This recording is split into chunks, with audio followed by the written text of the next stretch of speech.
hip strengthening exercises. I'm going to show you hip isometric strengthening. Isometric is when you don't move the joint, you don't lengthen or shorten the muscle. The muscle stays the same length, but you're strengthening it through holding it for a period of a number of seconds. So we're going to do these for 10 seconds today. And I'm going to show you the seated position first. Typically isometric strengthening comes after a surgery or injury where it causes pain when you make a movement, but we still need to strengthen. So we're going to strengthen without any movement. So what I'm going to do is in the seated position, I'm going to go through all of the hip movement or strengthening exercises in an isometric position. So the first thing I'm going to do, you're going to need a belt to wrap around your knees. You can just use a belt for your waist, you can use a rope, whatever you want. You want to put it just above the knees. You're going to sit up straight and tall. And what we're going to do is I'm going to push those knees apart as hard as I can. I'm going to hold that for a count of 10 seconds.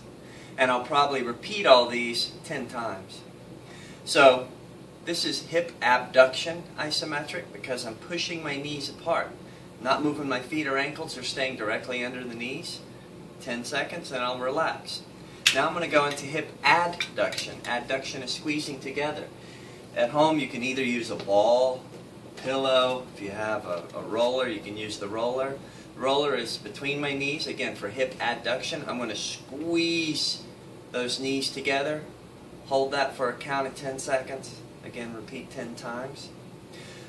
So that's hip abduction apart, adduction together, no movement, isometrically. Now we're going to go into internal and external rotation of the hip, seated. So what I'm going to do is go ahead and put this band around my ankles. Okay? Ankles are just below, directly below the knees. What I'm going to do, so what we're going to do here is hip internal rotation. I'm going to push those ankles out or apart, holding for 10 seconds. Not letting the legs, not letting the knees move at all. After 10 seconds, I'll let them relax. So again, you shouldn't see a lot of movement when this is taking place. So that was internal rotation. That's that movement. We're going to go into external rotation. I'm going to put this roll between my ankles. I'm going to keep my knees above the ankles. I'm not going to let them go in or out. So this is hip external rotation. I'm going to push and squeeze that roll between the ankles and hold that for 10 seconds. And relax. If you were standing, external rotation is turning your toes out, internal is turning the toes in. We have two more here. We have flexion and extension. Flexion is when you pick the hip up, extension is when you push it down. So what I'm going to do for pushing up isometrically is we're going to use one hand. We'll do one leg at a time. I'm going to put pressure on this leg, and then I'm going to try to pick that leg up against the force of my arm pushing it down. So now I'm working the front of the hip flexor, isometrically.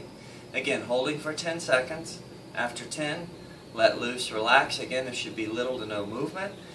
And then hip extension, the last one, what I'm going to do is I'm going to hold the table. I'm going to use the right leg. I'm going to push the back of that right leg down into the table. And that's working the hip extensors or the big glute muscle in the buttock. Again, 10 seconds, 10 times. And that's hip isometric seated.